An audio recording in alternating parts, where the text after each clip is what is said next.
Right. Díomh go léir is mi sé rís Benny Cohan agus tá mí go léir bailithe seo I Gortaglanna don Comóra I nómh an 10 déag de bhí bealtaine 2000 is fethe cuaig. For it's the 104th anniversary of the Gortaglanna Tragedy. By now we all know the story about what happened here, and Dahi will be going into it in a bit more greater detail later on. We're kind of keeping it low-key this year, as a matter of respect. Families in this parish suffered greatly over the past 12 months, and our next door neighbour here very recently passed away. So we're keeping it low, and we respect the families and what they're after going through. So I would like to call on Jimmy Stack to lay a wreath now on behalf of Sinn Féin.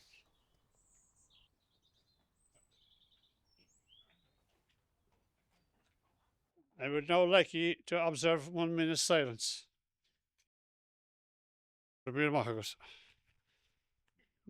Now I will ask Liz Keane to step forward, and she'll say a decade of the Rosary. Anna here, Anna, but after that, I'm the doctor's of the insurance, the Holland, Korea, and that. All around there, long ways out here, but what needs are then going to fail. It's not each need go who upstairs, you know, all for him. May their souls and the souls of all the faithful departed to the mercy of God rest in peace and end. Thank you, Liz. Now I'd like to call on Davy Fitzgerald. He's from Ardfret. He's a new chairman of Sinn Féin in Kerry, and he's our main speaker for today.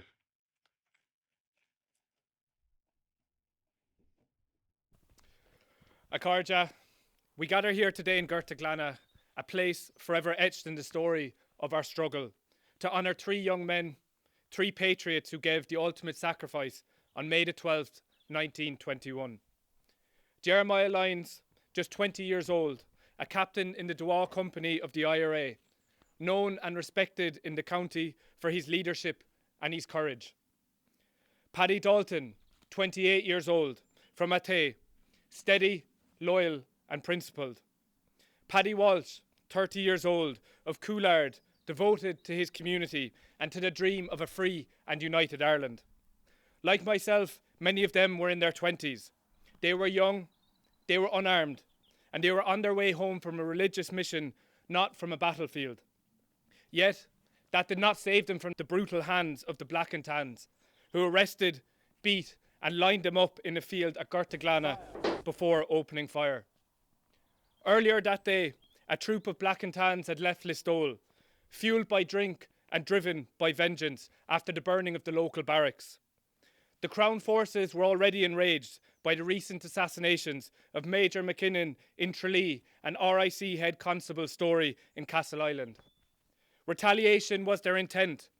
When they came across the 4 young men in Gortaglanna, IRA volunteers who had stopped for a simple chat after attending a religious mission, and they seized their moment for revenge. Con Dee, who bravely managed to escape, and his eyewitness testimony recounts how the men were stripped, beaten and lined up before a firing squad. The others, Walsh, Dalton and Lyons, were executed in cold blood. It was not an act of war. It was not a battle. It was premeditated murder. And what followed was equally chilling. The Crown tried to bury the truth, spinning a false story of an ambush. And newspapers like the Irish Times and the Sheffield Daily Telegraph repeated lies of a fierce ambush involving dozens of rebels. They said the men were in a firefight, and the Dublin Castle Court inquiry stood by this lie. But friends, truth cannot be buried where memory is planted. The Irish Bulletin fought to set the record straight, and in our communities and in our towns and villages across North Kerry, people knew the truth. They had seen the battered bodies. They had heard Con Dee's speak, and they have watched the brave women of Commemoration defy Crown forces to retrieve and bury the dead. That is why we remember, because if we forget, history gets rewritten, not with facts, but with fabrications that justify brutality. And they died with their faces to the sky and their hearts to the Republic, not just for glory, but for generations to come.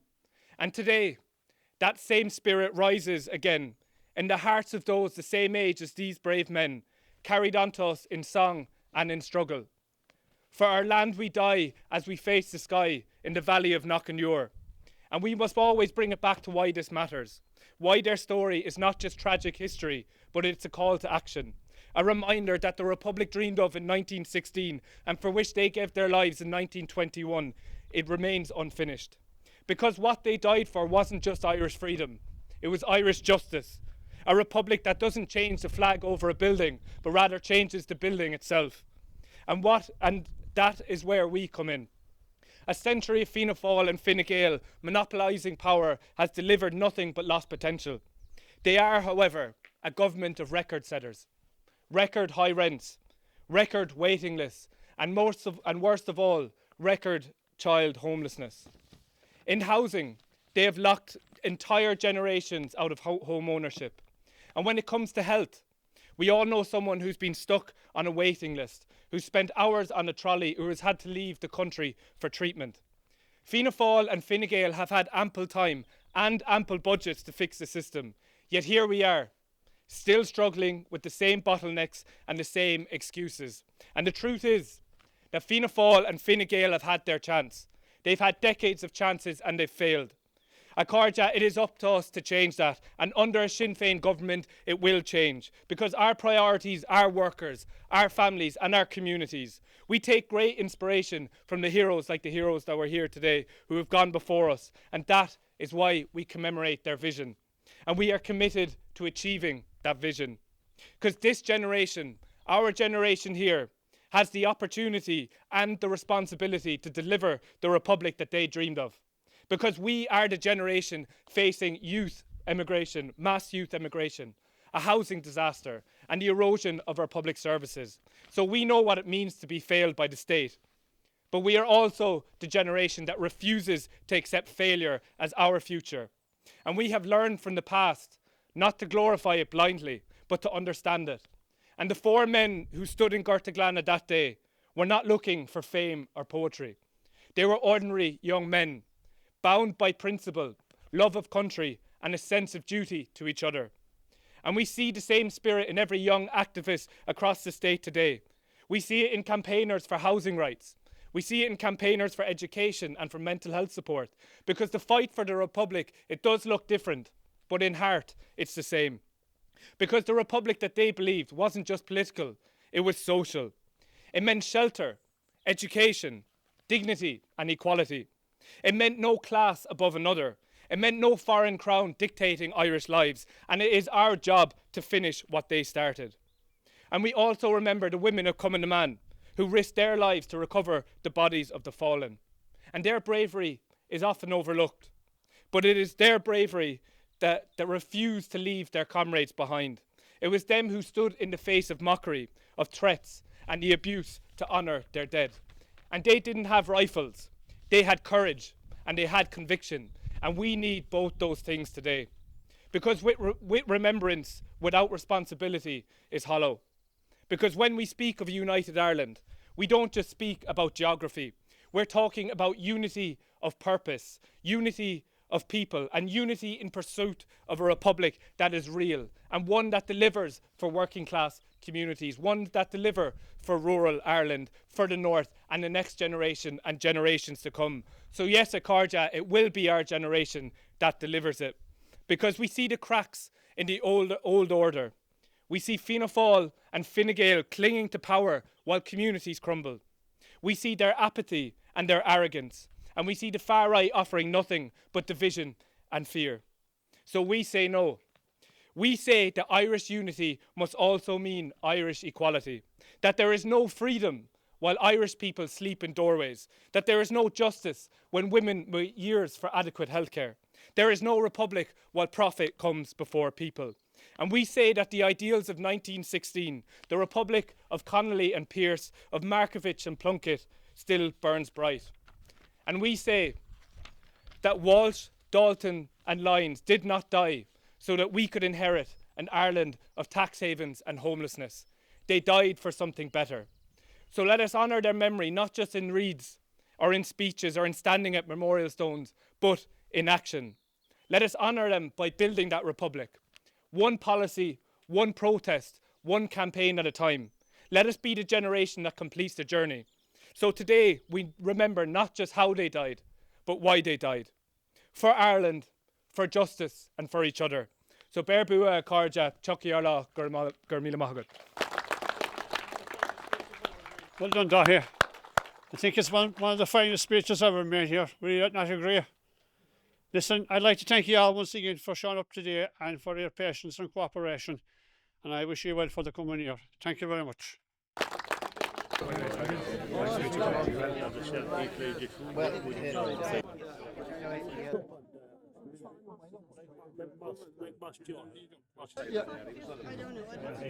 My name is Kathleen Flaherty. I live locally. I've always heard of the story of Gortaglanna, the three men, Paddy Walsh, Patrick Dalton and Jeremiah Lyons, who gave their lives for Ireland, and for Con Dee, who escaped and went back down through Mount Viernock Bog and whatever. And we've always heard the story down through the years from our parents at home, and we always come to Gortaglanna on the 12th of May to honour the cause. And just for myself, I suppose, yeah, it would have been something. My dad is highly involved, I suppose, with Sinn Féin, and it would have been something as children we would have always come up to see to the commemorations. And as the years have gone on, it's still very good to come up and make sure in the younger generations as well the stories aren't forgotten, and you know that we remember the names and the history as well, and it's local, so it's great to come up. Just here today just to commemorate the actions of the boys here who died over 100 years ago. It's very important to remember our history, in particular going forward. They died for a united Ireland, and hopefully in the next couple of years we're going to make big steps towards a united Ireland. Yeah, so Dahi Fitzgerald, chairperson of Kerry Sinn Féin, and I think commemorations like these are crucial because it's not only just about remembering our past, but coming together collectively and shaping a plan together towards the future, a future of unity of the island, but also unity of people, unity of purpose, and unity of a republic together that works for working class people, people of rural Ireland and people in the north, and for generations to come. You may sing or speak of Easter week, or the heroes of '98, of the Fenian men who roamed the glen in victory or defeat. Their names are placed on history's page, their memory will endure. Not a song is sung for our darling sons in the Valley of Knockanure. Our hero boys were brave and true, no counsel would they take. They rambled to a lonely spot where the black and tans did wait. The Republic bold they did uphold, though outlawed on the moor. And side by side they bravely died in the Valley of Knockanure. There was Welsh and Lyons and Dalton boys, they were young and in their pride. In every house, in every town, they were always side by side.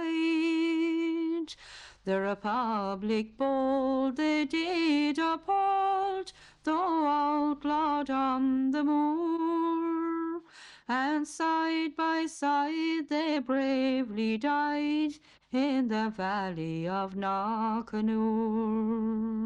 Oh, Welsh and Lyons and Dalton brave, although your hearts are clay, yet in your stead we have true men yet to guard the gap today. While grass is found on Ireland's ground, your memory will endure. So God guard and keep the place you sleep and the Valley of Knockanure.